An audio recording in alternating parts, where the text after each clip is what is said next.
नमस्कार दोस्तों, कैसे हैं आप लोग। और आपका जो कल की जो क्लास हुई है वो आपका न्यूक्लियस पूरा हुआ है और अब तक लगभग 3 सेल ऑर्गेनल मैंने पूरा करा दिया है। सबसे पहले आपका सेल बॉल हुआ था, सेल मेम्ब्रेन हुआ, फिर उसके बाद न्यूक्लियस हुआ और न्यूक्लियस में पूरी 2 क्लास आप लोगों की गई है।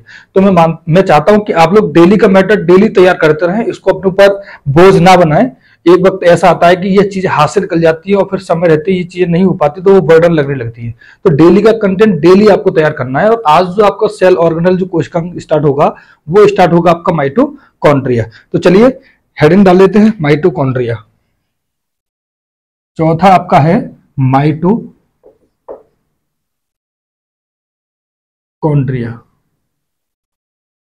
माइटोकॉन्ड्रिया इसको हिंदी में बोलते हैं सूत्र कणिकाएं। सूत्र कणिकाएं इसको हिंदी में क्या बोलते हैं? सूत्र कणिकाएं बोलते हैं हिंदी में, ठीक है ना। तो अब बात आती है कि माइटोकॉन्ड्रिया, सबसे पहले तो एक चीज जान लीजिए ये क्या है। सबसे पहले एक पॉइंट आप इसमें डाल लीजिए कि ये डबल मेम्ब्रेन सेल ऑर्गेनल है। कौन सा है? Double membrane. Double membrane cell organelle है, ये मैं आपको बता चुका हूं। यानी कि दोहरी झिल्ली वाला कोशिकांग है। दोहरी झिल्ली वाला कोशिकांग, दोहरी झिल्ली वाला ये साहब कोशिकांग है। ये वाली बात मैं आपको पहले बता चुका था, ठीक है ना। तो माइटोकॉन्ड्रिया को शुरू करने से पहले आप ये देख लीजिए कि सबसे पहली बार इसको ऑब्जर्व किसने किया था, महसूस किसने किया था। सबसे पहले इन्होंने देखा कि कोई एक ऐसी स्ट्रक्चर है, कुछ अलग टाइप की स्ट्रक्चर है, तो उसको सबसे पहले जो ऑब्जर्व कर रहे हैं फर्स्ट टाइम। अगला पॉइंट क्या है इसमें? ये फर्स्ट टाइम ऑब्जर्व कौन कर रहा है? फर्स्ट टाइम ऑब्जर्व कौन कर रहा है? तो फर्स्ट टाइम ऑब्जर्व करने वाले साहब हैं कोलिकर। क्या नाम है? फर्स्ट टाइम ऑब्जर्व करने वाले हैं कोलिकर। फर्स्ट टाइम कौन ऑब्जर्व कर रहा है? कोलिकर साहब कर रहे हैं। कोलिकर साहब इसको फर्स्ट टाइम ऑब्जर्व कर रहे हैं। तो इन्होंने सबसे पहले किस चीज में इन्होंने ऑब्जर्व किया था कोलिकर साहब ने? तो ध्यान दीजिएगा, सबसे पहली बार ऑब्जर्व किया था आपका muscles of insects. Muscles of insects यानी कि कीटाणुओं की मांसपेशियों के सेल में।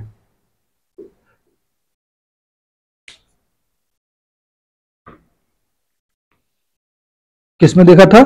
कीटाणुओं की या कीट मांसपेशियों की सेल में। कीट मांसपेशियों की कोशिका में। तो सबसे पहले ऑब्जर्व किया था कोलिकर साहब ने। और किस चीज में इन्होंने ऑब्जर्व किया है? इन्होंने ऑब्जर्व किया है मसल्स ऑफ इंसेक्ट, यानी कि कीटाणु या कीट की जो मसल्स है, जो मांसपेशी है, उसकी सेल में इन्होंने सबसे पहले ऑब्जर्व किया था। अब बात आती है कि इसको डिस्कवर किसने किया है?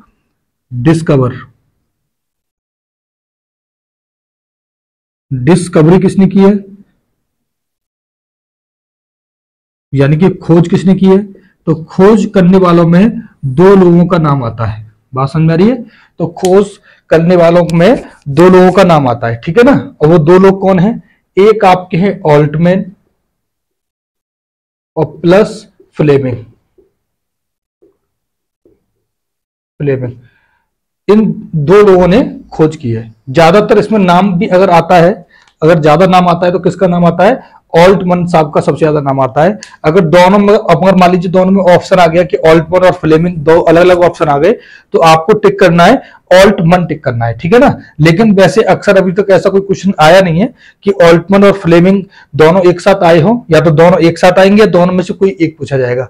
यदि दोनों अगर पूछे जाते तो आपको टिक करना है कि माइटोकॉन्ड्रिया की जो खोज करता है वो कौन है? ऑल्टमन साहब है। या फिर अगर ग्रुप में आएगा तो दोनों आप टिक करिएगा। ऑल्टमन और फ्लेमिंग साहब ने ये सर्च किया है। अब बात करते हैं कि साहब ये जो माइटोकॉन्ड्रिया है, इस माइटोकॉन्ड्रिया के अलग अलग नाम है, ठीक है ना। इसके डिफरेंट नेम है। इसके डिफरेंट नेम है। डिफरेंट नेम, अलग अलग लोगों ने अलग अलग समय पर इसके नाम रखे हैं। इसके अन्य नाम हैं, जैसे कि सबसे पहले फ्लेमिंग साहब ने इसका नाम रखा था। फ्लेमिंग साहब ने इसका क्या नाम रखा है माइटोकॉन्ड्रिया का? फ्लेमिंग साहब ने इसको नाम दिया था आपका फिला। क्या नाम दिया था? इसका नाम दिया था फिला। फिला नाम दिया, फिला नाम रखा। किसका? किसका नाम रखा था? माइटोकॉन्ड्रिया का नाम क्या रखा था? फिला नाम रखा था। किसने? फ्लेमिंग साहब ने। ऑल्टमन ने क्या नाम रखा था? ऑल्टमन, ऑल्टमैन ने क्या नाम रखा था? ऑल्टमैन ने नाम रखा था इसका बायोप्लास्ट। क्या नाम रखा था? बायोप्लास्ट। ये भी नाम ज्यादा लंबे समय तक नहीं चल पाया। ये नाम क्या है? ये नाम फिला है, फिला, फिला। और ये क्या है? Bioplast, bioplast.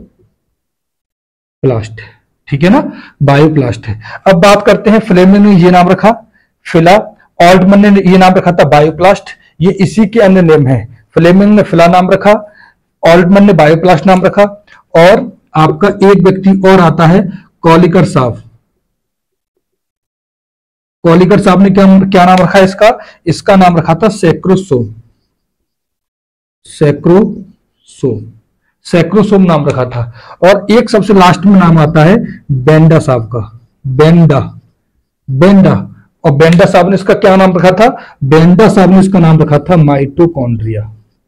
माइटोकॉन्ड्रिया, माइटोकॉन्ड्रिया नाम रखा था। बात समझ आ रही है? तो एक बार इसको दोबारा से देख लीजिए। सबसे पहले माइटोकॉन्ड्रिया, हम आपका सेल ऑर्गेनल स्टडी कर रहे हैं।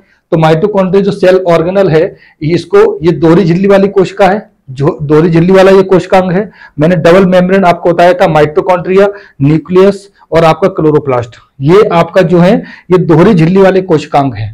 और दूसरी चीज, इसको सबसे पहले ऑब्जर्व कौन कर रहा है? सबसे पहले इन्होंने देखा किसने था माइटोकॉन्ड्रिया को? कॉलिकर साहब ने देखा था। किसमें देखा था? मसल्स ऑफ इंसेक्ट, यानी कि कीट की मांसपेशियों की कोशिका में इसको देखा था। अब बात आती है इसकी डिस्कवरी करने वाले कौन है? तो डिस्कवरी की है ऑल्टमन और फ्लेमिंग साहब ने, दोनों ने मिलकर डिस्कवरी किया है। लेकिन सबसे ज्यादा नाम इन्हीं का आता है, ऑल्टमन साहब का। सबसे ज्यादा नाम किसका आता है? ऑल्टमन साहब का नाम आता है। अब बात करते हैं इसके डिफरेंट डिफरेंट नेम, अलग अलग वैज्ञानिकों ने अलग अलग नाम इसका माइटोकॉन्ड्रिया का रखा है। तो फ्लेमिंग ने रखा था इसका नाम फिला, लेकिन ये ज्यादा लंबे समय तक ये बना नहीं रहा। और आगे चल करके ऑल्टमन साहब ने इसका नाम रखा था बायोप्लास्ट। बायोप्लास्ट भी काफी लंबे समय तक नहीं चल पाया। फिर कॉलिकर साहब ने इसका नाम रखा था सैक्रोसोम, लेकिन सैक्रोसोम भी नाम नहीं चल पाया। अंततः आपके जो बेंडा साहब है, बेंडा जो साइंटिस्ट हैं, इन्होंने इसका नामकरण किया था माइटोकॉन्ड्रिया। यहां तक आप लोगों को बात समझ आ गई? माइटोकॉन्ड्रिया नाम किसने रखा है? बेंडा साहब ने माइटोकॉन्ड्रिया नाम रखा है। चलिए आगे चलिए, एक पॉइंट आगे करते हैं। चलिए अगला पॉइंट देखते हैं।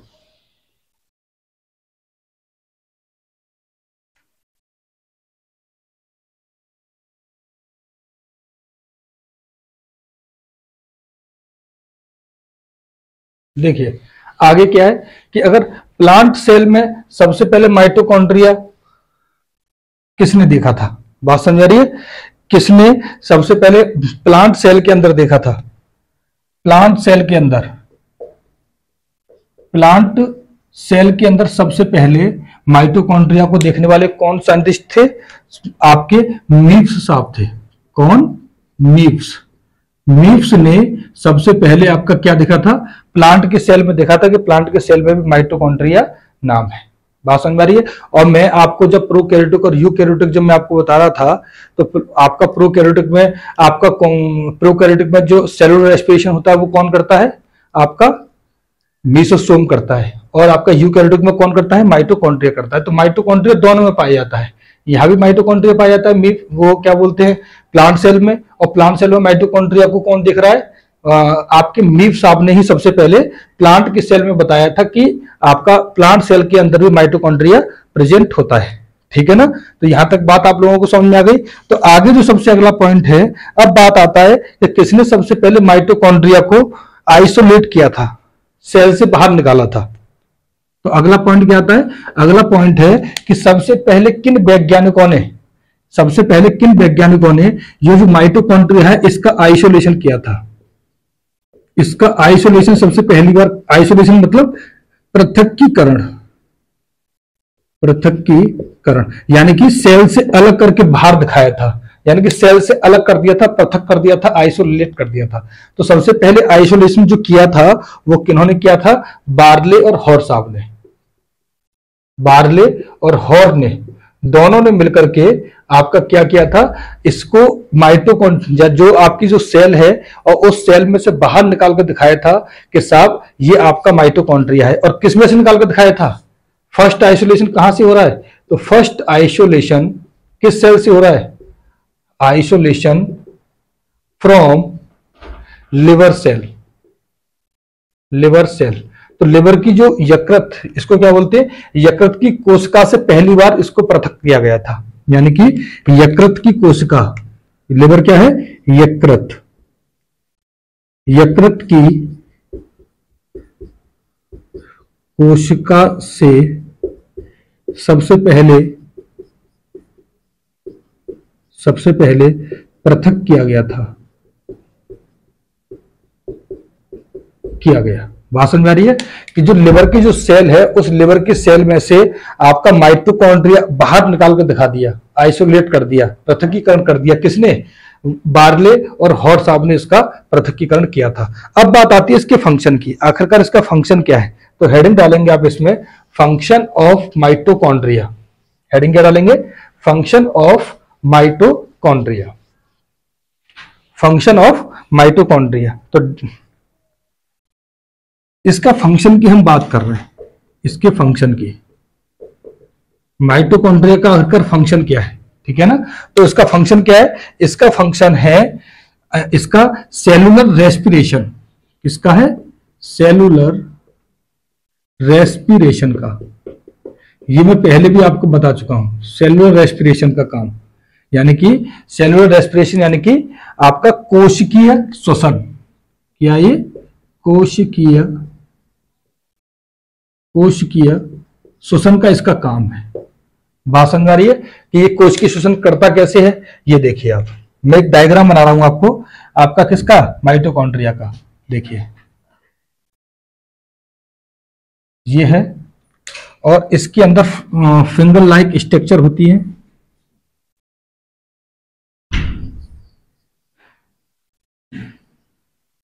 ये फिंगर लाइक आपकी स्ट्रक्चर हो गई। बात समझ में आ रही है? ये फिंगर लाइक स्ट्रक्चर हो गई। तो ये देखिए, ये तो आउटर मेम्ब्रेन है, आउटर मेम्ब्रेन है। आउटर मेम्ब्रेन यानी कि मैंने आपको क्या बताया था कि माइटोकॉन्ड्रिया जो है आपका दोहरी झिल्ली का बना है, दो झिल्लियां हैं। तो ये आउटर मेम्ब्रेन है। आउटर मेम्ब्रेन यानी कि बाहरी झिल्ली है। ये क्या है? बाहरी झिल्ली, बाहरी झिल्ली। और इस बाहरी झिल्ली का नाम क्या है? इस बाहरी झिल्ली का नाम है आपका क्रेटिया, क्रेटिया या क्रेटा बोलते हैं इसे, क्रेटा क्या बोलते हैं, या क्रिस्टिया, इसको एग्जैक्ट कर लीजिए, इसको बोलते हैं क्रिस्टिया। क्रिस्टिया, क्रिस्टिया है ये। इसकी बाहरी जो आपकी जो मेम्ब्रेन है, झिल्ली है, उस मेम्ब्रेन का नाम क्या है? क्रिस्टिया इसका नाम है। एक इसके अंदर इनर सेल भी है। इसके अंदर क्या है? एक इनर सेल भी है। वो इनर आपका मेम्ब्रेन, एक इनर मेम्ब्रेन भी है। और उस इनर मेम्ब्रेन का नाम क्या है? यानी कि आंतरिक झिल्ली जो है, उस आंतरिक झिल्ली का नाम क्या है? उस आंतरिक झिल्ली का नाम है मैट्रिक्स। क्या नाम है? उस आंतरिक झिल्ली का नाम है मैट्रिक्स। उस आंतरिक झिल्ली का नाम क्या है? उस आंतरिक झिल्ली का नाम है मैट्रिक्स। Matrix, matrix. ये जो फिंगर लाइक स्ट्रक्चर है, ये कैसी स्ट्रक्चर है? ये फिंगर लाइक स्ट्रक्चर है। फिंगर लाइक स्ट्रक्चर है। ये कैसी संरचना है? ये उंगली नुमा संरचना है। ये उंगली नुमा संरचना है। उंगली नुमा संरचना है, उंगली नुमा संरचना है साहब। ये समझ रहे हैं? तो ये जो है, दोबारा से देख लीजिए, इसका फंक्शन क्या है? इसका फंक्शन है सेलुलर रेस्पिरेशन का, यानी कि कोशिकीय श्वसन का। ठीक है। तो कोश की शोषण का, तो इस मैंने आपको बताया था माइटोकॉन्ड्रिया में आपके डबल मेम्ब्रेन होती है, तो ये जो आउटर मेम्ब्रेन है उसका नाम क्या है, क्रिस्टिया इसका आउटर मेम्ब्रेन का नाम है। और इसके अंदर एक इनर मेम्ब्रेन और है, और उस इनर मेम्ब्रेन का नाम है मैट्रिक्स। और मैट्रिक्स की आकृति कैसी है, ये फिंगर लाइक स्ट्रक्चर है, यानी कि उंगलीनुमा आकृति है, ठीक है। और इसी मैट्रिक्स के अंदर ही आपका क्या होता है, सेलुलर रेस्पिरेशन होता है। क्या होता है, सेलुलर रेस्पिरेशन होता है, ये ध्यान रखिएगा, यानी कि कोशिकीय श्वसन होता है। और ये कैसा कोशिकीय श्वसन है, अब बात आती है, ये मैट्रिक्स के अंदर ही सेलुलर रेस्पिरेशन होता है, यानी कि कोशिकी यानी कि कोशिका के स्तर पर श्वसन। ये श्वसन नहीं जो हम नॉर्मली सांस ले रहे हैं, सांस छोड़ रहे हैं, ये रेस्पिरेटरी सिस्टम है, ये आपका सेलुलर लेवल पर है, कोशिका के स्तर पर कोशिका भी श्वास लेती है, और क्यों लेती है वो मैं आपको बताऊंगा। तो ये जो मैट्रिक्स है, जो इनर मेम्ब्रेन है, इसी मैट्रिक्स के अंदर ही क्या होता है, सेलुलर रेस्पिरेशन होता है। और कैसा सेलुलर रेस्पिरेशन होता है, ये आपका होता है इंट्रासेलुलर रेस्पिरेशन। क्या, intra cellular respiration, intra cellular respiration, यानी कि कैसा, कोशिका के अंदर श्वसन,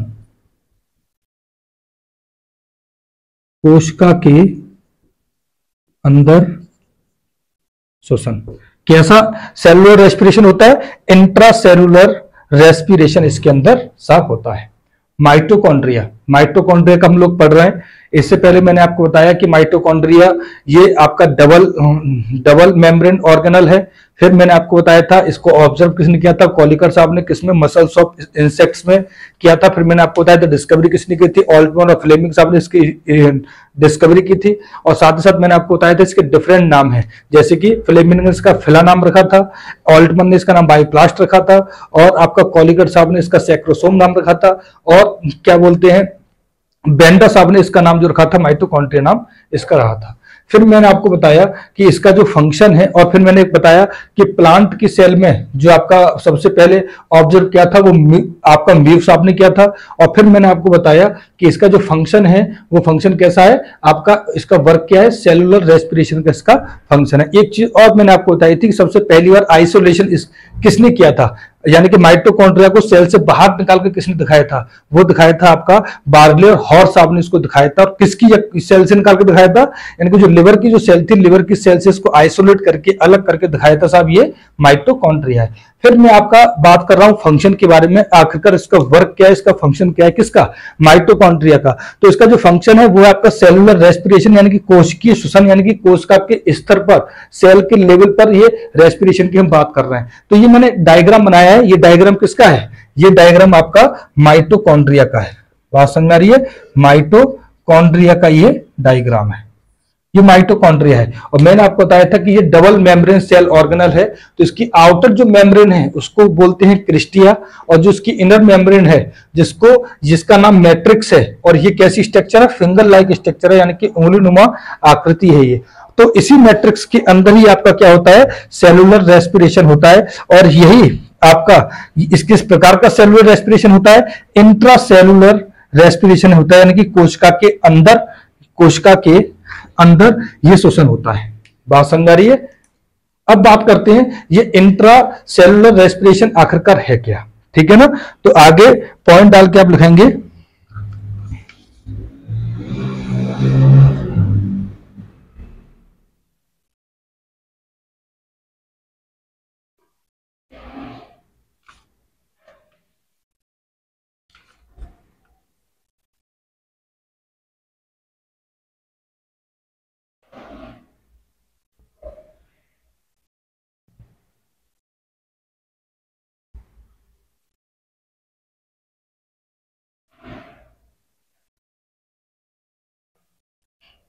चलिए तो ये वाली बात समझ में आ गई आपके। अब बात करते हैं कि आखिरकार सेलुलर रेस्पिरेशन में आखिरकार होता क्या है, इंट्रासेलुलर यानी कि कोशिका के अंदर जो श्वसन हो रहा है। तो ये जो सेलुलर रेस्पिरेशन है इसमें आखिरकार होता क्या है, इसमें आखिरकार क्या चीजें इसमें संपन्न होती है, ठीक है ना। तो देखिए सेलुलर रेस्पिरेशन में आखिरकार क्या होता है, तो इसमें जो कोशिकी जो श्वसन है, इसमें आप ध्यान दीजिएगा कि यही एक वो वाला पोजीशन है, वही वाली वो स्थिति है जिसके अंदर जो हमारा ग्लूकोज है, वही ग्लूकोज आपका ब्रेक डाउन करके एनर्जी में ट्रांसफर वो कर रहा है। तो मैंने इसमें पहले भी आपको बताया था, यानी कि आपका जो C6H12O6 है वो ऑक्सीजन की प्रेजेंट में, किसकी प्रेजेंट में, ऑक्सीजन की प्रेजेंट में ये ब्रेक डाउन करता है। यहां से कार्बन डाइऑक्साइड निकलती है, प्लस वाटर निकलता है, प्लस एटीपी निकलती है। क्या निकलती है, एटीपी निकलती है। यानी कि एटीपी का क्या मतलब है, एडेनिन ट्राइफॉस्फेट। ये क्या है, ये एडेनिन ट्राइफॉस्फेट। यही एडेनिन ट्राइफॉस्फेट जो है, यही आपकी एनर्जी है।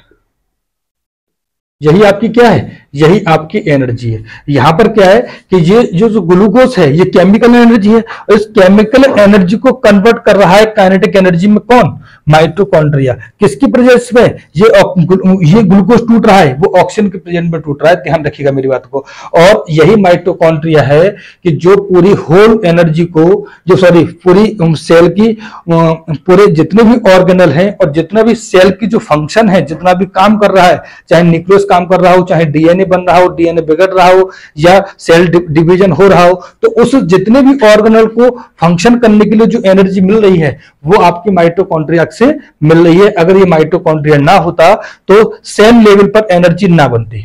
बात समझ रहे, क्योंकि बॉडी की हर एक सेल को एनर्जी की जरूरत है, और हर एक सेल को एनर्जी की जरूरत है, तो हर एक सेल के अंदर आपका क्या है, माइटोकॉन्ड्रिया है, सिर्फ एक सेल को छोड़ करके। ठीक है ना, एक सेल को छोड़ करके आपका बाकी शरीर में आपका माइटोकॉन्ड्रिया प्रेजेंट है। ठीक है ना, वहां पर एनर्जी नहीं बनती है। तो अगर ये माइटोकॉन्ड्रिया ना होता तो जो हमारी एनर्जी की रिक्वायरमेंट थी किसी भी कोशिका की, तो वो रिक्वायरमेंट पूरी ना होती। तो माइटोकॉन्ड्रिया का सबसे बड़ा फंक्शन है। और यहां पर क्या हो रहा है, यहां पर एनर्जी है, ये एटीपी, और ये ग्लूकोज किसके प्रेजेंस में टूट रहा है, ऑक्सीजन के प्रेजेंस में टूट रहा है। तो यहां से कार्बन डाइऑक्साइड रिलीज कर रही है, हम सांस लेते हैं, हमने सांस ली, सांस लेने के बाद क्या हुआ, पूरी सेल के अंदर जितनी भी डिमांड थी ग्लूकोज को ब्रेक करने के लिए, वो पूरी सेल में ट्रांसफर हुई, रिलीज हुई। ऑक्सीजन ट्रांसफर हो रही है किसके माध्यम से, ब्लड के माध्यम से पूरी होल बॉडी में जा रही है। सेल, हर एक सेल तक ये ऑक्सीजन कैसे पहुंच रही है, कैसे ट्रांसपोर्टेशन हो रहा है, बाया ब्लड, ब्लड के माध्यम से इसका ट्रांसपोर्टेशन हो रहा है। तो हर एक सेल तक आपका क्या गया, ऑक्सीजन गया। ऑक्सीजन जाने के बाद जहां पर जो आपका ग्लूकोज है, वो ग्लूकोज टूटा, और ग्लूकोज के टूटने के बाद फिर आपका जो कार्बन डाइऑक्साइड बना, यही वो कार्बन डाइऑक्साइड है जहां से ब्लड ऑक्सीजन छोड़ आता है और वहां से CO2 लेके आ जाता है, और हम एक्सेल के माध्यम से, श्वास के माध्यम से उसे बाहर कर देते हैं। बात समझ आ रही मेरी बात को। तो माइटोकॉन्ड्रिया का मेन फंक्शन है ऑक्सीजन के प्रेजेंट में ग्लूकोज को तोड़ करके एटीपी की फॉर्म में एनर्जी प्रोवाइड कराना। बात समझ आ रही है। तो ये माइटोकॉन्ड्रिया पूरी बॉडी में हर एक सेल में होती है, सिवाय एक सेल को छोड़ करके, और वो सेल है आपका आरबीसी। तो मैं आपको बताऊंगा। तो फिलहाल अभी क्या है कि यहां पर एनर्जी मेकिंग का काम हो रहा है, एनर्जी बन रही है। तो यहां पर क्या हो रहा है, यहां पर एनर्जी मेकिंग का काम हो रहा है, एनर्जी मेकिंग का काम हो रहा है, यानी कि एनर्जी बन रही है, और साथ ही साथ क्या हो रहा है, एनर्जी स्टोर हो रही है, एनर्जी स्टोर हो रही है। हमारा बिजली घर क्या करता है, पावर हाउस, वो प्रोड्यूस करता है एनर्जी को, और एनर्जी को फिर डिस्ट्रीब्यूट करता है चारों तरफ जहां उसकी रिक्वायरमेंट रहती है। तो एनर्जी मेकिंग का काम करना, एनर्जी स्टोर क्यों कर रहा है, जिस सेल के अंदर माइटोकॉन्ड्रिया है उसको भी तो एनर्जी की जरूरत है, एनर्जी बना रहा है, स्टोर कर रहा है। जब कभी भी जरूरत पड़ेगी किसी भी कोशिका के अंग को, साहब मुझे इसकी जरूरत है, मुझे फंक्शन कराना है, तो माइटोकॉन्ड्रिया उसको एनर्जी प्रोवाइड करा देगा। इसलिए माइटोकॉन्ड्रिया को क्या बोला जाता है, माइटोकॉन्ड्रिया को बोला जाता है आपका एनर्जी हाउस ऑफ सेल। क्या बोला जाता है, energy house of cell, house of cell इसको बोला जाता है। यानी कि कोशिका का शक्ति ग्रह, कोशिका का शक्ति ग्रह इसे बोला जाता है, या इसको क्या बोला जाता है, या इसको बोला जाता है power house, power house of cell, power house of cell, power house of cell, कोशिका का शक्ति ग्रह। एनर्जी हाउस बोल देते हैं, ऊर्जा ग्रह बोल देते हैं, या पावर हाउस बोल देते हैं, शक्ति ग्रह बोल देते हैं। तो इसलिए माइटोकॉन्ड्रिया को क्या बोला जाता है, ये पावर हाउस है। जैसे घर के बिजली, जैसे आपका किसी भी न्यूक्लियर थर्मल प्लांट हो, चाहे कोई भी किसी भी प्रकार का प्लांट है जहां एनर्जी मेकिंग हो रही है, एनर्जी, यहां ऐसा नहीं कि एनर्जी बन रही है, यहां पर इसका भाव नहीं है। यहां पर क्या है, एनर्जी मेकिंग का, क्योंकि एनर्जी कैन नॉट बी क्या बोलते हैं, कभी इसको ना बनाया जा सकता है, ना ही इसको कभी डिस्ट्रॉय किया जाता है। बस एनर्जी का ट्रांसफॉर्म होता है, एनर्जी का चेंज होता है वन फेज से अनदर फेज। तो यहां पर जो एनर्जी मेकिंग जो बोल रहे हैं हम, ऐसा नहीं है कि एनर्जी बन रही है, यहां पर केमिकल एनर्जी कन्वर्ट हो रही है काइनेटिक एनर्जी में।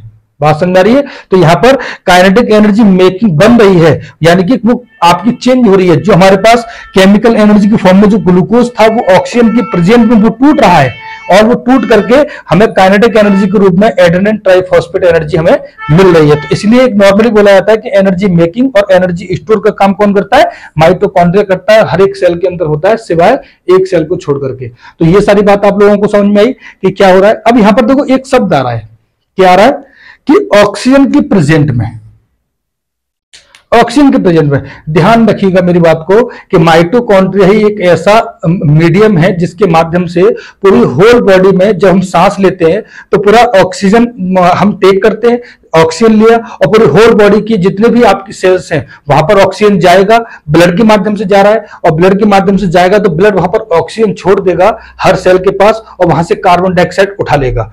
तो वहां कार्बन डाइऑक्साइड कहां से आ गई, जब हम ग्लूकोज को तोड़ रहे हैं ऑक्सीजन के प्रेजेंट में, तो हमें जो मिल रहा है, एक आपका मिल रहा है कार्बन डाइऑक्साइड, वाटर मिल रहा है, और साथ में एटीपी मिल रही है।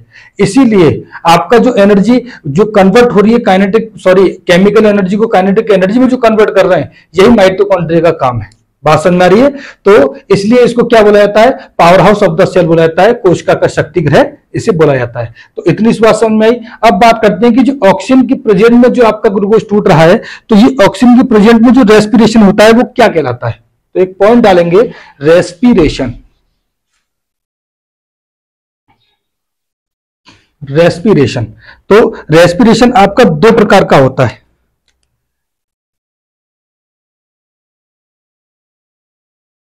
रेस्पिरेशन यानी कि जो श्वसन होता है वो दो प्रकार का होता है सर। और दो प्रकार का कौन सा होता है, एक तो होता है एरोबिक,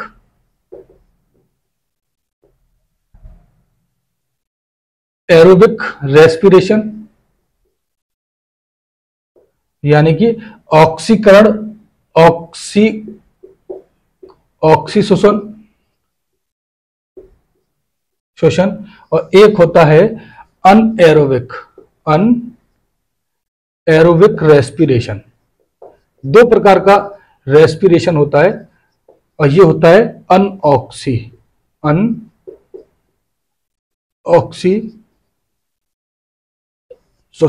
तो जो ऑक्सीशोषण है, यानी कि आपका जो एरोबिक जो रेस्पिरेशन है वो हमेशा ये होता है, ऑक्सीशोषण जो होता है वो ऑक्सीजन की प्रेजेंट में होता है। बात समझ आ रही है? ऑक्सीजन की प्रेजेंट में जो भी रेस्पिरेशन होगा वो आपका क्या कहलाएगा, एरोबिक रेस्पिरेशन कहलाता है। श्वसन दो प्रकार के होते हैं, ऑक्सीशोषण, अनऑक्सीशोषण। ऑक्सीशोषण क्या है, ऑक्सीशोषण वो है जो ऑक्सीजन की प्रेजेंट में होता है। ऑक्सीजन की प्रेजेंट में जो रेस्पिरेशन होता है वो आपका क्या कहलाता है, एरोबिक रेस्पिरेशन कहलाता है। और आप देख रहे हैं कि ऑक्सीजन की प्रेजेंट में ही आपका ग्लूकोज टूट रहा है। तो माइटोकॉन्ड्रिया के अंदर जो रेस्पिरेशन हो रहा है वो किस प्रकार का रेस्पिरेशन हो रहा है, एरोबिक रेस्पिरेशन हो रहा है। बिकॉज ऑफ ये ऑक्सीजन की प्रेजेंट में होता है एरोबिक रेस्पिरेशन। तो ऑक्सीजन की प्रेजेंट में हो रहा है, तो इसका मतलब यह है कि साहब जो माइटोकॉन्ड्रिया के अंदर जो सेलुलर रेस्पिरेशन जो हो रहा है वो कैसा रेस्पिरेशन है, वो आपका एरोबिक रेस्पिरेशन है। एनसीईआरटी का ये क्वेश्चन है। बात समझ आ रही है? तो जो माइटोकॉन्ड्रिया है, जो माइटोकॉन्ड्रिया के अंदर जो सेलुलर रेस्पिरेशन जो हो रहा है, सेलुलर रेस्पिरेशन, यानी कि सेलुलर रेस्पिरेशन का मतलब क्या है, कोशिकीय श्वसन जो हो रहा है वो किस प्रकार का श्वसन है, वो आपका एरोबिक रेस्पिरेशन है। एरोबिक रेस्पिरेशन है, यानी कि ऑक्सीशोषण है। बात ध्यान रखिएगा। तो माइटोकॉन्ड्रिया के अंदर कैसा है, एरोबिक रेस्पिरेशन होता है। और एरोबिक रेस्पिरेशन क्या है, जो ऐसा श्वसन क्रिया जिसके अंदर ऑक्सीजन की प्रेजेंट में आपकी ये क्रिया होती हो। ऐसा श्वसन जहां पर आपका ऑक्सीजन के प्रेजेंट में होता है वो क्या कहलाता है, आपका एरोबिक रेस्पिरेशन कहलाता है। तो ये वाली बात आपके समझ में आ गई। अब बात करते हैं इसके कुछ की पॉइंट के बारे में, कुछ इंपोर्टेंट पॉइंट के बारे में हम लोग डिस्कस करेंगे, ठीक है ना। एक दो इंपोर्टेंट के बारे में हम लोग जानने का प्रयास करेंगे, ठीक है ना। तो चलिए कुछ इंपोर्टेंट पॉइंट है, कुछ इंपोर्टेंट पॉइंट आप लिख लेंगे। इसका एक ही मेन फंक्शन है, एक ही मेन फंक्शन क्या है, इसका यही मेन फंक्शन है कि साहब ये सेलुलर रेस्पिरेशन का काम करता है। और प्लांट के अंदर भी आपका यही सेलुलर रेस्पिरेशन होता है, वहां भी ग्लूकोज टूटता है, वहां ग्लूकोज बनता है, बात समझ रहे हैं, वहां ग्लूकोज बनता है। चलिए देखिए, अब इसके कुछ इंपोर्टेंट फैक्ट हैं, कुछ फैक्ट इसके बारे में लिख लीजिए, कुछ फैक्ट्स आप लिख लीजिए। सबसे पहला, ये सेकंड लार्जेस्ट सेल ऑर्गेनल है, यानी कि ये क्या है, ये सेकंड लार्जेस्ट सेल ऑर्गेनल है, यानी कि सेल ऑर्गेनल है, यानी कि क्या है, ये क्या है, दूसरा सबसे बड़ा कोशिकांग है, दूसरा सबसे बड़ा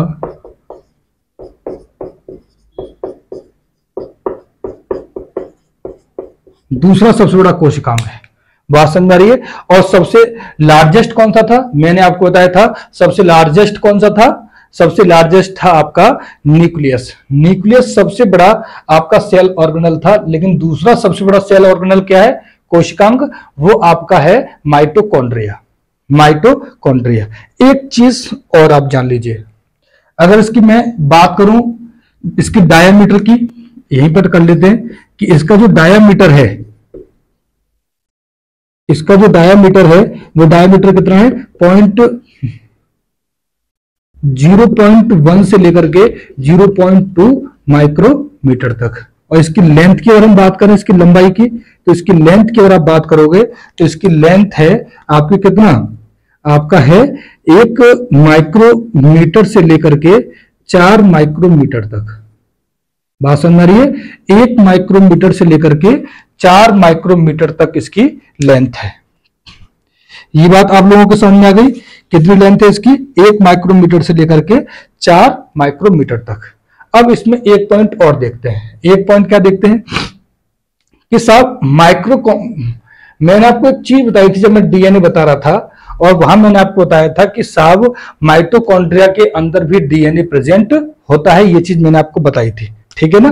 तो आपका जो माइटोकॉन्ड्रिया है, माइटोकॉन्ड्रिया में आपका जो डीएनए है वो क्या है, वो प्रेजेंट है, उपस्थित है सर, डीएनए प्रेजेंट है। और डीएनए प्रेजेंट है तो ये कौन सा डीएनए है, ये आपका एमडीएनए है, यानी कि माइटोकॉन्ड्रियल डीएनए से बोलेंगे। और तो माइटोकॉन्ड्रियल डीएनए इसके पास होने के कारण ये आपके जितने भी काम हैं डीएनए के, चाहे आपका टोटल समझ लीजिए 99% काम लगभग ये माइटोकॉन्ड्रिया खुद अपने सारे कर लेता है। प्रोटीन मेकिंग का काम हो, जितनी भी सारी चीजें हो, वो अधिकतर सारे काम ये आपका माइटोकॉन्ड्रिया कर लेता है। कारण क्या है, क्योंकि डीएनए इसके अंदर प्रेजेंट है, ठीक है ना, माइटोकॉन्ड्रियल डीएनए। और इस डीएनए की शेप कैसी है, इसकी शेप कैसी है ये जानना जरूरी है। तो इसकी जो शेप है वो आपका कैसा है, सर्कुलर है। कैसी शेप है, सर्कुलर है, सर्कुलर डीएनए है इसका। कैसा डीएनए है, सर्कुलर डीएनए, यानी कि गोलाकार डीएनए है, गोलाकार डीएनए है।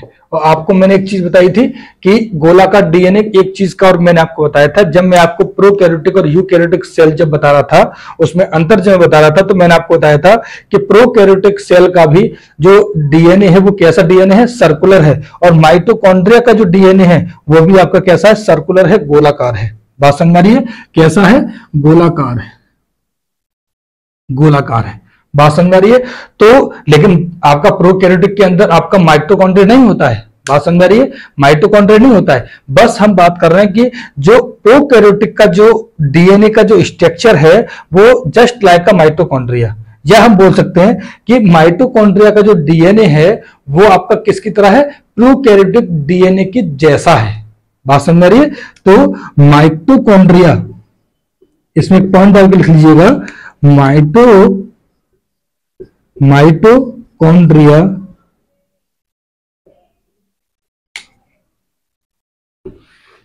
इसमें पॉइंट डाल के लिख लीजिएगा, mitochondria DNA is just like a कैसा, prokaryotic cell DNA, prokaryotic cell DNA, यानी कि माइटोकॉन्ड्रिया का डीएनए प्रोकैरियोटिक कोशिका की डीएनए जैसा है।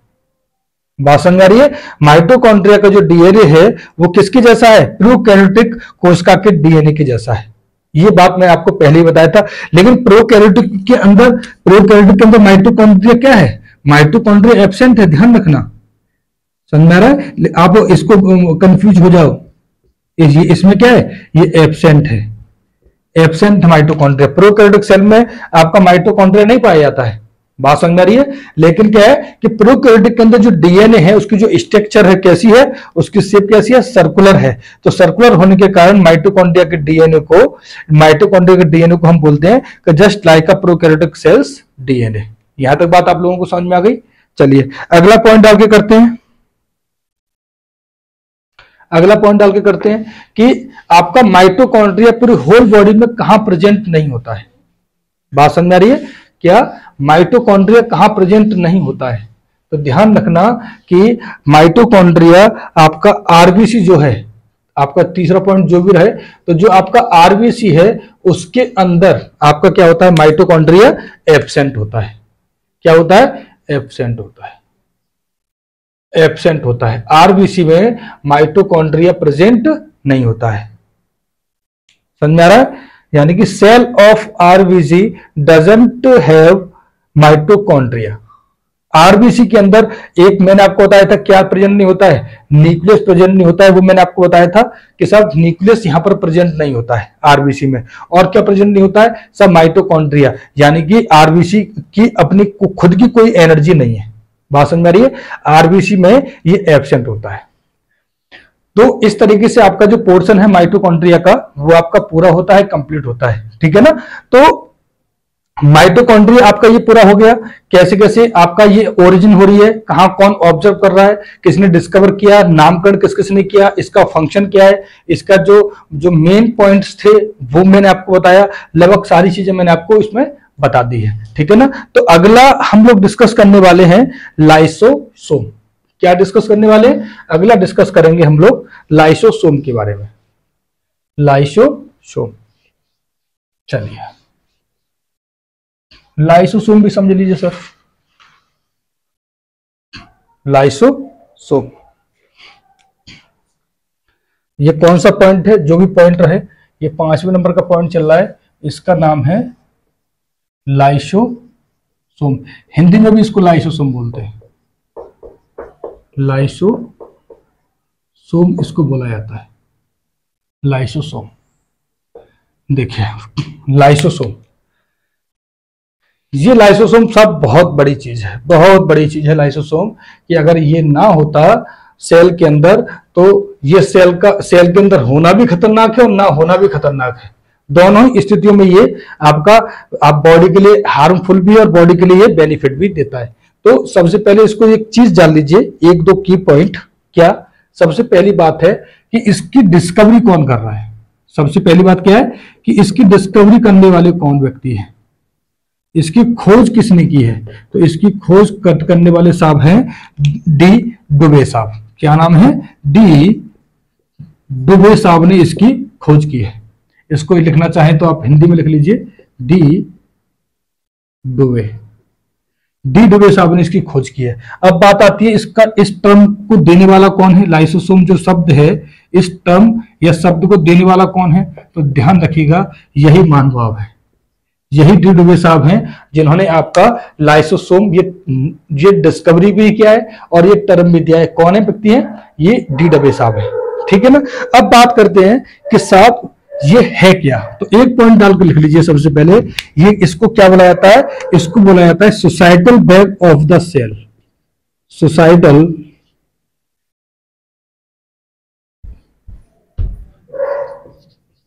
सुसाइडल बैग ऑफ सेल, यानी कि क्या बोला जाता है इसको, इसको बोला जाता है आत्महत्या की थैली। क्या बोला जाता है, आत्महत्या की थैली इसे बोला जाता है। कोशिका की आत्महत्या की थैली इसे बोला जाता है लाइसोसोम को। और ये जो लाइसोसोम है ये नंबर में कितनी होते हैं होल बॉडी में, यानी कि अगर टोटल नंबर की हम बात करें तो टोटल संख्या में ये कितने होते हैं पूरी एक सेल के अंदर, तो या एक सेल के अंदर या पूरी होल बॉडी के अंदर ये हजारों से यानी कि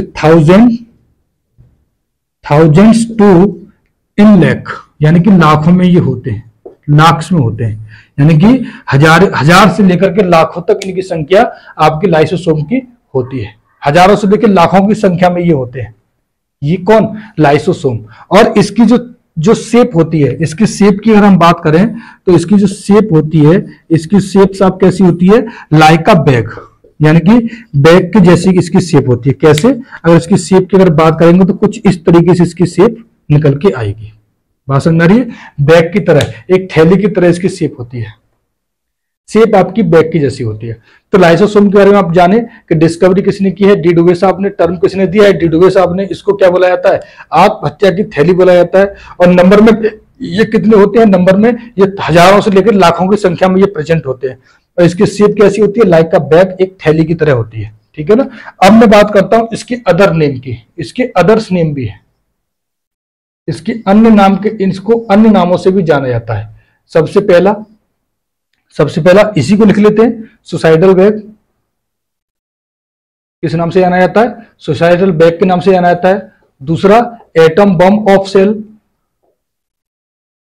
एटम बम ऑफ सेल, और किस नाम से जाना जाता है, और इसको जाना जाता है स्कैवेंजर, स्कैवेंजर ऑफ सेल, यानी कि इसको क्या बोलते हैं, कोशिका का सफाई कर्मी। क्या बोला जाता है, कोशिका का सफाई कर्मी। एक नाम और से जाना जाता है ये, और किस नाम से जाना जाता है, और ये जाना जाता है डिस्पोजल बैग। किस नाम से जाना जाता है, डिस्पोजल बैग के नाम से जाना जाता है, डिस्पोजल बैग के नाम से इसे जाना जाता है। ये चार नामों से साहब ये जाना जाता है लाइसोसोम, आत्महत्या की थैली। अब बात करते हैं साहब इसके अदर नेम, मैं हर एक पर डिस्कस करूंगा कि कोशिका का सफाई कर्मी क्यों बोलते हैं।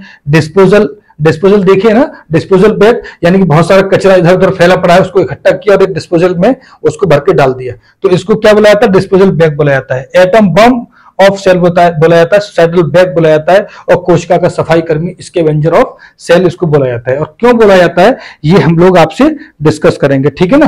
अब बात करते हैं इसके फंक्शन की। फंक्शन में इसकी पूरी कहानी छुपी हुई है।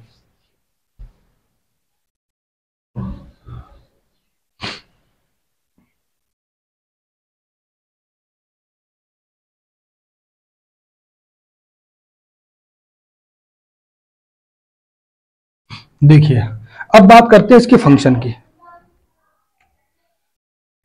अब इसको फंक्शन को अगर आप समझ गए तो आपका लाइसोसोम पूरा आपका हो जाएगा। ठीक है ना। इसका फंक्शन आपको समझना है, इसका फंक्शन क्या है, इसका वर्क क्या है। तो देखिए ये जो लाइसोसोम है, इस लाइसोसोम की कुछ इस तरीके से स्ट्रक्चर होती है, लाइक अ बैग। और इस बैग के अंदर हजारों की संख्या में इसमें क्या होते हैं, एंजाइम होते हैं, हजारों लाखों की संख्या में इसके अंदर एंजाइम होते हैं। बहुत ज्यादा इनकी संख्या कितनी, जो ये एंजाइम नहीं, ये हजारों की संख्या में होते हैं सेल के अंदर। ठीक है ना। और इस एक लाइसोसोम के अंदर आपके क्या होते हैं, इसके अंदर एंजाइम्स होते हैं। क्या होते हैं, एंजाइम प्रेजेंट होते हैं। ये क्या है, ये लाइका, ये क्या है, ये लाइसोसोम है, लाइसोसोम है, लाइसोसोम है। और लाइसोसोम के अंदर, इस थैले के अंदर आपके क्या है, बहुत सारे एंजाइम्स हैं। और ये जो एंजाइम्स हैं, ये कौन से एंजाइम है, ये आपके हाइड्रोलाइटिक एंजाइम है, हाइड्रोलाइटिक एंजाइम है, हाइड्रोलाइटिक एंजाइम है, यानी कि अपघटीय एंजाइम है, अपघटीय एंजाइम है। हाइड्रोलाइटिक एंजाइम इसके अंदर प्रेजेंट है। ये कैसे एंजाइम है, हाइड्रोलाइटिक एंजाइम है, जिसकी पीएच वैल्यू क्या है, इसकी अगर पीएच वैल्यू की अगर बात करोगे, पीएच वैल्यू की अगर आप बात करोगे तो इसकी पीएच वैल्यू क्या है, हाइड्रोलाइटिक एंजाइम की पीएच वैल्यू क्या है, 4 से 5 है। यानी कि 4 से 5 इसका मतलब क्या है, इस ये प्रकृति में कैसे हैं, ये नेचर में आपकी कैसे हैं, एसिडिक है, अम्लीय है। कैसे हैं, अम्लीय है साहब। ये नेचर में कैसे है, अम्लीय है। यानी कि ये आपका 0 ये न्यूट्रल हो गया, सॉरी ये 7 आपका क्या हो गया, न्यूट्रल हो गया। 7 से 0 तक ये आपका क्या कहलाते हैं, एसिडिक कहलाते हैं, एसिडिक वैल्यू कहलाती है। और 7 से ऊपर जितना भी होता है वो बेस कहलाते हैं, क्षारीय कहलाते हैं। बात समझ आ रही है। तो ये जो हाइड्रोलाइटिक एंजाइम है, ये जिसको हम हिंदी में बोलते हैं अपघटीय एंजाइम, जिनकी पीएच वैल्यू कितनी होती है, 4 से 5 होती है। अगर 4 से 5 है इनकी वैल्यू, पीएच वैल्यू, तो इसका मतलब है कि इनका स्वभाव कैसा है, इसका नेचर कैसा है, एसिडिक है और अम्लीय है। और एसिडिक अम्लीय कोई भी चीज होती है तो वो ऐसी होती है कि आप किसी भी चीज के ऊपर डालिए उसको जला देती है। बात समझ आ रही है। ध्यान रखना, लाइसोसोम, लाइसोसोम के अंदर एंजाइम पाया जाता है और वो एंजाइम कौन से होते हैं, हाइड्रोलाइटिक एंजाइम होते हैं, अपघटीय एंजाइम होते हैं, जिसकी वैल्यू 4 से 5 होती है पीएच वैल्यू। इसका मतलब यह है कि नेचर में कैसे हैं, ये नेचर में साहब एसिडिक है। कैसे है, एसिडिक है ये नेचर में, ठीक है ना। तो ये जो आपके हाइड्रोलाइटिक जो एंजाइम है, ये बॉडी के अंदर इनका काम क्या है आखिरकार। अब बात आती है यहां पर, और यहीं से इसका फंक्शन चालू होता है। हाइड्रोलाइटिक ये जो आपका लाइसोसोम का जो वर्क है वो यहीं से आपका चालू हो रहा है। तो हाइड्रोलाइटिक जो एंजाइम है वो आखिरकार करेंगे क्या, ये इंट्रासेलुलर डाइजेशन का काम करेंगे। किसका काम करेंगे, ये काम करेंगे इंट्रासेलुलर डाइजेशन का, इंट्रासेलुलर डाइजेशन का, इंट्रासेलुलर डाइजेशन का नहीं, कोशिका के अंदर पाचन का काम करेंगे। कोशिका के अंदर ये पाचन का काम करेंगे। अब बात आती है कि साहब ये आखिरकार पाचन किस चीज का करेंगे, किस चीज का डाइजेशन करेंगे। तो आइए मैं इसको रफ कर रहा हूं, और इंट्रासेलुलर डाइजेशन हम लोग जानते हैं। बात समझ आ रही है। तो एक हेडिंग डाल लीजिए, इंट्रासेलुलर डाइजेशन। इसका फंक्शन चल रहा है, ये ध्यान रखना।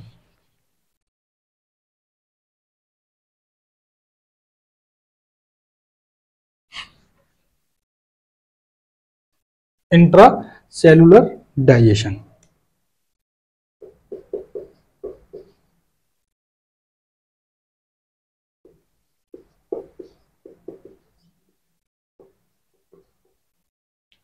यानी कि कोशिका के अंदर पाचन, कोशिका के अंदर पाचन। अब ये पाचन किस चीज का करेंगे, ये किस चीज का पाचन कर रहे हैं, ये पाचन कर रहे हैं अनवांटेड मॉलिक्यूल, जो अनवांटेड मॉलिक्यूल आ रहे हैं, मॉलिक्यूल्स का, या बात कर लीजिए बैक्टीरिया का, या बात कर लीजिए वायरस का, कोई वायरस आ गया बॉडी में, या बात कर लीजिए किसी भी टॉक्सिक कंपाउंड का, टॉक्सिक जहरीले पदार्थों का, ठीक है ना। तो कोई भी बॉडी के अंदर मान लीजिए कोई भी अनवांटेड आपके मॉलिक्यूल आ गए जो आपके होने नहीं चाहिए थे, आपका बैक्टीरिया आ गया या वायरस आ गया, टॉक्सिक कंपाउंड आ गए, ये सारी चीजें अगर बॉडी के अंदर आ गई तो बॉडी के लिए तो हार्मफुल है। और बॉडी किससे बनी है, आपकी ये ग्रुप ऑफ सेल है, पूरे बहुत सारी सेलों से मिलकर बनी है, लाखों करोड़ों की संख्या में है, ये अरबों की संख्या में ये सेल्स हैं। तो जैसे बॉडी के अंदर कोई अनवांटेड मॉलिक्यूल आएगा तो सबसे पहले ध्यान रखना, मैंने एक चीज बताई थी आपको कि देखो ये पूरी सेल है, ये क्या है, ये सेल है, और सेल के ऊपर एक मेम्ब्रेन लगी है, सेल मेम्ब्रेन इसके ऊपर लगी हुई है, ठीक है ना। ये क्या है, ये सेल मेम्ब्रेन है, यानी कि कोशिका झिल्ली है। क्या ये कोशिका झिल्ली है। और इस कोशिका झिल्ली का मैंने आपको क्या बताया था, इस कोशिका झिल्ली का फंक्शन मैंने आपको बताया था कि साहब ये सिक्योरिटी गार्ड की तरह काम करती है। किसकी तरह काम करती है, सिक्योरिटी गार्ड की तरह काम करती है। और ये किससे सिक्योरिटी प्रोवाइड करती है, जो अनवांटेड मॉलिक्यूल है उनको रोके रखती है। और मैंने आपको बताया था कि जो सेल मेम्ब्रेन है वो कैसी है, सेमी परमेबल ये मेम्ब्रेन है, यानी कि आपका अर्ध झिल्ली है ये, यानी कि परमेबल को क्या बोलते हैं, यानी कि अर्ध पारगम्य झिल्ली है, ठीक है ना, अर्ध पारगम्य झिल्ली है। और ये कौन सा मॉलिक्यूल सेल के अंदर जाना चाहिए और कौन सा मॉलिक्यूल सेल के बाहर आना चाहिए, इस चीज का जो चयन करता है, डिसीजन लेता है, वो कौन करता है, सेल मेम्ब्रेन करती है, कोशिका झिल्ली करती है। अब मान लीजिए किसी भी कारणवश कोई भी व्यक्ति जबरदस्ती घुस आया, मान लीजिए कोई व्यक्ति है हम घर के बाहर हैं, सिक्योरिटी गार्ड हमने खड़ी कर रखी है अपने घर के बाहर, तो जो सिक्योरिटी गार्ड बाहर जो खड़ा है वो आपका कोशिका झिल्ली है, सेल मेम्ब्रेन है। अब क्या हुआ कि कोई व्यक्ति उसने देखा कि इस व्यक्ति का तो हमारा कोई काम है नहीं और वो जबरदस्ती हमारे घर में एंटर कर रहा है, तो पहली बात तो वो अपोज करेंगे, उसको रोकेंगे कि आपको परमिशन नहीं है घर के अंदर जाने की। लेकिन किसी भी कारणवश वो बैक्टीरिया वायरस रूपी जो इंसान है वो घर के अंदर एंटर कर गया, तो सब घर के अंदर जैसे एंटर करेगा तो इसके यहां पर आसपास आपके क्या है, ये लाइसोसोम आपके प्रेजेंट है बैग के फॉर्म में, ठीक है ना। बैग की फॉर्म में ये लाइसोसोम इसके अंदर पूरे घर की रखवाली कर रहे हैं कि कोई भी अगर गलती से आपका सेल मेम्ब्रेन किसी भी बैक्टीरिया वायरस से अनवांटेड मॉलिक्यूल या टॉक्सिक कंपाउंड को अगर वो नहीं रोक पाए और जबरन घर के अंदर घुसाए, तो ये सब ये इतनी संख्या में है लाइसोसोम, तो ये ढूंढते हैं, ट्रेवल करते रहते हैं कि कोई व्यक्ति ऐसा तो नहीं है कि इसमें कोई अनवांटेड मॉलिक्यूल या बैक्टीरिया सेल के अंदर एंटर कर गया है। अगर एंटर कर गया है तो उनके पास जाएंगे और बैक्टीरिया जैसे इनके पास से होकर गुजरेगा तुरंत उनको पकड़ेगा, तोड़ेगा, फाड़ेगा, काटेगा, उसका डाइजेशन कर डालेगा। बात समझ में आ रही है।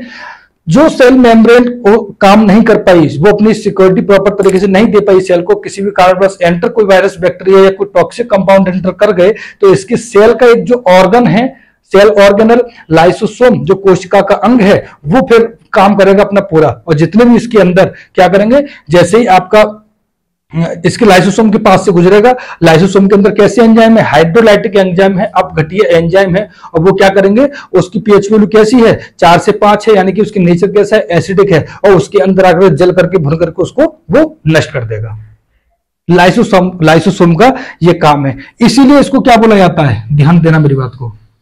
तो ये क्या करेगा, साहब, ये जितने भी अनवांटेड मॉलिक्यूल सेल के अंदर आ रहे हैं, तो इन सबको जो भी आएगा, जो भी इनमें से आएगा, इन सबको पकड़ेगा, कैच करेगा, कैच करने के बाद क्या करेगा, इसका ये ब्रेक डाउन कर देगा। यानी कि क्या करेगा, इन जो अनवांटेड मॉलिक्यूल हैं उनका ये क्या करेगा, ये ब्रेक डाउन कर देगा, ये इनको तोड़ देगा, और तोड़ करके ये डाइजेशन कर लेगा, पाचन कर लेगा। और कैसे डाइजेशन करेगा, सेल के अंदर, यानी कि इंट्रासेलुलर डाइजेशन का ये काम कर डालेगा। और यहां पर क्या हो रहा है, यहां पर 2 चीजें हो रही हैं। सबसे पहली चीज क्या हो रही है, यहां पर इंट्रासेलुलर डाइजेशन हो रहा है, और यहीं पर इसीलिए जो भी अनवांटेड मॉलिक्यूल सेल के अंदर आ रहे हैं, तो लाइसोसोम क्या कर रहा है, उनको इकट्ठा करके पकड़ रहा है, और पकड़ करके उनको डिस्ट्रॉय कर रहा है, ठीक है ना। तो ये क्या कर रहा है, एक तरीके से ये सफाई कर रहा है सेल की। इसीलिए इसको क्या बोला जाता है, इसीलिए इसको बोला जाता है आपका, क्या बोला जाता है, इसलिए इसको बोला जाता है क्या, स्कैवेंजर ऑफ सेल, कोशिका का सफाई कर्मी से बोला जाता है। और क्या बोला जाता है, इसने क्या किया, डिस्पोजल बैग की तरह काम किया, इसने इसकी तरह काम किया, डिस्पोजल बैग की तरह काम किया है। बात समझ में आ रही है, डिस्पोजल बैग की तरह ये काम किया है, डिस्पोजल बैग की तरह काम किया, सारी चीजों को इकट्ठा किया, इकट्ठा करके एक तरीके से खत्म कर दिया और कूड़ेदान में ले आकर के फेंक दिया। सफाई कर्मी क्यों, कोई भी अनवांटेड मॉलिक्यूल आया, अनवांटेड मॉलिक्यूल आने के बाद में जब इसने कैच करके इसका ब्रेकडाउन किया, काटा छीटा, तोड़ फोड़ करने के बाद में इसका डाइजेशन कर लिया। और ये डाइजेशन कैसा है, इंट्रासेलुलर डाइजेशन है, यानी कि कोशिका के अंदर ये पाचन का काम कर रहा है। और किसका पाचन कर रहा है साहब, ये अनवांटेड मॉलिक्यूल का कर रहा है, ये बैक्टीरिया या वायरस या टॉक्सिक कंपाउंड का डाइजेशन करने का काम कर रहा है। अब इसमें एक पॉइंट और आता है, एटॉमिक बम या सुसाइडल बैग, तो वो और समझ लीजिए, और वो आपका समझ में आ गया तो साहब आपका लाइसोसोम कंप्लीट। तो देखिए, अब मैंने आपको बताया था कि इसमें ये आपके थाउजेंड्स में है, थाउजेंड्स में आपके क्या है, या आपके लाख्स में, ये आपका क्या है, ये लाख्स में आपके हैं लाइसोसोम ये लाखों में है, ध्यान रखने वाली बात को। और जब ये लाखों में है लाइसोसोम, तो सर ऐसी स्थिति में मान लीजिए किसी भी कारणवश कहीं भी किसी व्यक्ति को चोट लगी, आपने देखा किसी ने लाठी मारी, और लाठी मारेगा तो उस जगह आपने देखा होगा नीला पड़ जाता है, एक तरीके से नील पड़ जाता है, तो वो नीला पड़ जाता है, ब्लू उसकी स्किन हो जाती है। तो इसका मतलब यह है कि उसके आसपास की जितनी भी सेल हैं वो डेड कर गई हैं। क्या कर गई है, जितने भी आसपास की सेल हैं वो टोटल के टोटल आपकी डेड कर गई हैं। और जब ऐसी स्थिति आती है, क्या होता है कि जो सेल के अंदर, यानी कि सेल के अंदर जो लाइसोसोम है, वो लाइसोसोम आपका फट जाता है। लाइसोसोम क्या करता है, ये लाइसोसोम फट जाता है, और जैसे ही लाइसोसोम फट जाएगा तो इसके अंदर क्या था, हाइड्रोलाइटिक एंजाइम थे, हाइड्रोलाइटिक एंजाइम है, और हाइड्रोलाइटिक एंजाइम को आप जानते ही हो ये क्या है, ये नेचर में एसिडिक है। तो ये क्या करते हैं, ये थैली से बाहर आ जाते हैं। जब कभी भी चोट पड़ती है, जब किसी लाठी मारा, किसी भी चोट पड़ी, तो आसपास की जितनी भी सेल हैं वो आपकी डैमेज कर जाती है, और जब वो डैमेज कर जाती है तो ऐसी स्थिति में जो उसके अंदर लाइसोसोम जो थैली है वो भी फट जाती है। जब वो फट जाती है तो क्या होता है, इसके अंदर विस्फोट होना शुरू कर देता है। जैसे ही लाइसोसोम के एंजाइम्स आपके थैले से बाहर आएंगे, बैग से बाहर आएंगे, तो ये विस्फोट करना शुरू कर देते हैं और पूरी की पूरी सेल को नष्ट कर देते हैं।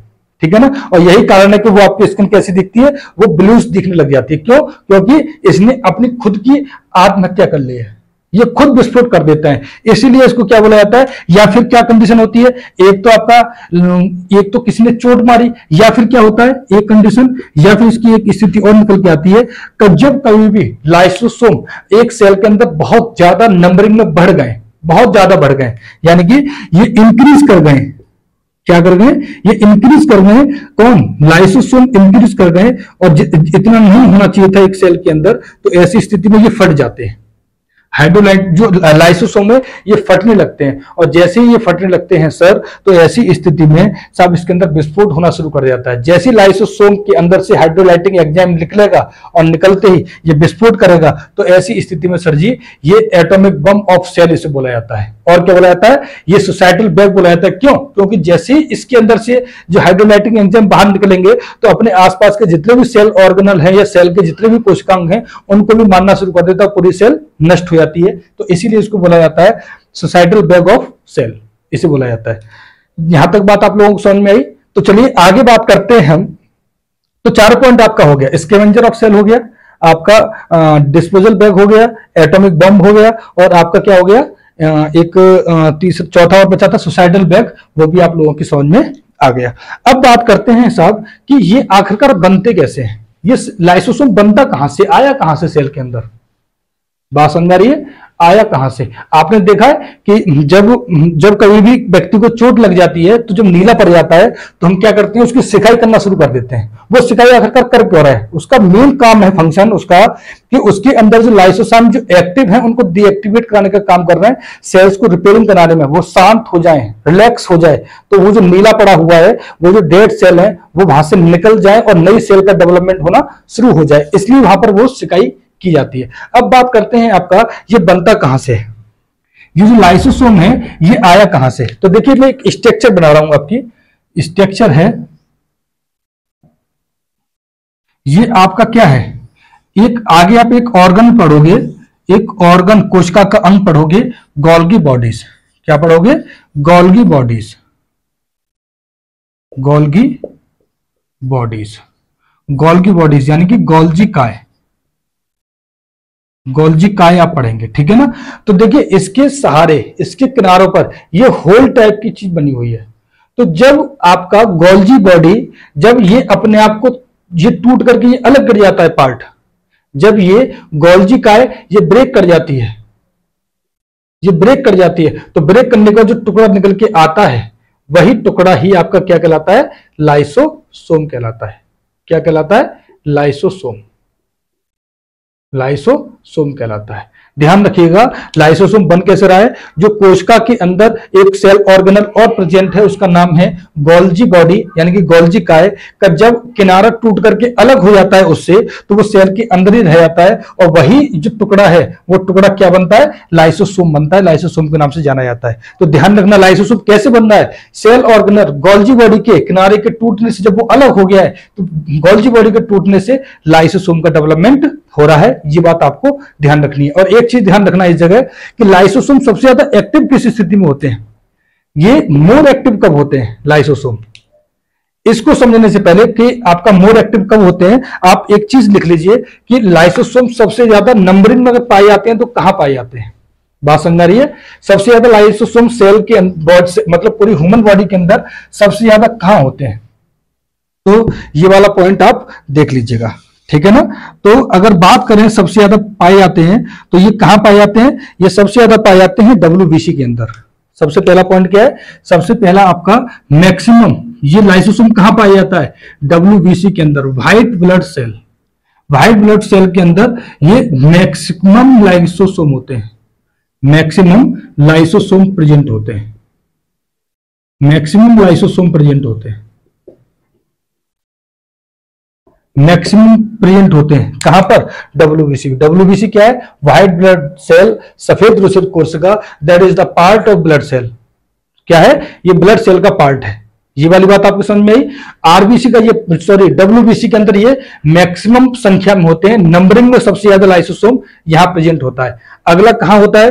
एक सेल होती है क्यूफर सेल। क्यूफर सेल, क्यूफर सेल ये किसकी सेल है? ये लिवर की सेल है। इस लिवर की सेल में सबसे दूसरे नंबर पर सबसे ज्यादा आपका पाया जाता है। तीसरे नंबर पर किसका नंबर आता है? तीसरे नंबर पर नंबर आता है पैनक्रियाज का, पैनक्रियास सेल का। और पैनक्रियास सेल यानी कि जो आपका अग्नाशय है, अग्नाशय के अंदर सबसे ज्यादा सेल आपका वो पाया जाता है। बात समझ में आ रही है? पैनक्रियास सेल हो गया। और इससे पहले एक पॉइंट और है आपका, ये किडनी की सेल में भी सबसे ज्यादा पाया, तीसरे नंबर पर पाया जाता है। कौन सा? किडनी। किडनी की सेल में ये तीसरे नंबर पाए जाते हैं, चौथे नंबर पे आपका पैनक्रियास में ये पाया जाता है। और किसमें पाया जाता है? सब मैक्सिमम इसमें ऑस्टियोक्लास्ट, ऑस्टियोक्लास्ट, ऑस्टियोक्लास्ट सेल में ये पाया जाता है। ये किसकी है? ये बोन की सेल है, बोन की सेल है। और किसमें पाया जाता है? और ये पाया जाता है आपका, ये स्प्लीन के अंदर भी पाया जाता है। स्प्लीन यानी कि प्लीहा, प्लीहा। ये क्या है? प्लीहा ये कब्रिस्तान है आरबीसी का। इसको क्या बोला जाता है? आरबीसी का कब्रिस्तान इसे बोला जाता है। ठीक है ना? और एक चीज ध्यान रखिएगा, पूरे होल बॉडी के अंदर ये पाया जाता है, लेकिन एक पूरी बॉडी के अंदर एक सेल है जिसके अंदर ये लाइसोसोम प्रेजेंट नहीं होता है। ये कहां एब्सेंट होता है होल बॉडी में? ये एब्सेंट होता है साहब, ये एब्सेंट होता है आरबीसी में। ये आरबीसी में ये एब्सेंट होता है, आरबीसी में एब्सेंट होता है, आरबीसी में एब्सेंट होता है। तो बताइए आरबीसी में क्या क्या प्रेजेंट नहीं है? तो इसका मतलब यह है कि आरबीसी में न्यूक्लियस भी नहीं रहा, न्यूक्लियस भी नहीं है। आरबीसी में माइटोकॉन्ड्रिया भी नहीं है, माइटोकॉन्ड्रिया भी इसमें नहीं था। और आरबीसी में क्या नहीं रहा? लाइसोसोम, लाइसोसोम भी आरबीसी के अंदर नहीं है। बात समझ आ गई? तो ध्यान रखना, डब्ल्यूबीसी के अंदर सबसे ज्यादा है, डब्ल्यूबीसी के अंदर, ब्लड के अंदर सबसे ज्यादा ये लाइसोसोम प्रेजेंट है। डब्ल्यूबीसी ही आपका क्या है? यही आपका एंटीबॉडी, एंटीजन इसी में आपका रहता है। और एक चीज ध्यान रखना आप लोग, ये जो डब्ल्यूबीसी के अंदर सबसे ज्यादा है, यही कारण है कि जब किसी व्यक्ति को जब ब्लड कैंसर होता है, किसी व्यक्ति को ब्लड कैंसर है, तो ऐसी स्थिति में सबसे ज्यादा मोर एक्टिव कौन होता है? लाइसोसोम एक्टिव होते हैं। डब्ल्यूबीसी है, डब्ल्यूबीसी क्या है? WBC is the part of blood. WBC क्या है? पार्ट ऑफ ब्लड है। क्या है ये पार्ट ऑफ ब्लड है। ये क्या है? पार्ट ऑफ ब्लड है। और जब किसी व्यक्ति को ब्लड कैंसर होता है, क्या होता है? जब किसी व्यक्ति को ब्लड कैंसर होता है, तो ब्लड कैंसर की केस में आपका जो लाइसोसोम है, लाइसोसोम है, ये आपका मोर एक्टिव होता है। क्या होता है? मोर एक्टिव होता है, सबसे ज्यादा एक्टिव होता है। क्यों? जैसे ब्लड का सर्कुलेशन, ब्लड की स्थितियां, व्यक्ति को ब्लड कैंसर हुआ, आगे सारी चीजें आएंगी। ब्लड कैंसर क्या होता है, कैसे होता है, कैसे डब्ल्यूबीसी, आरबीसी का इस पे इंपैक्ट पड़ता है, कैसे लाइसोसोम एक्टिव हो जाते हैं, और कैसे इसका थक्का, तमाम चीजें इसके अंदर है। बस आपको फिलहाल एक चीज समझनी है कि आपका जो लाइसोसोम है वो ब्लड कैंसर की केस में सबसे ज्यादा एक्टिव होते हैं। ठीक है ना? सबसे ज्यादा एक्टिव होते हैं। और यहीं पर आपका क्या है कि लाइसोसोम का जो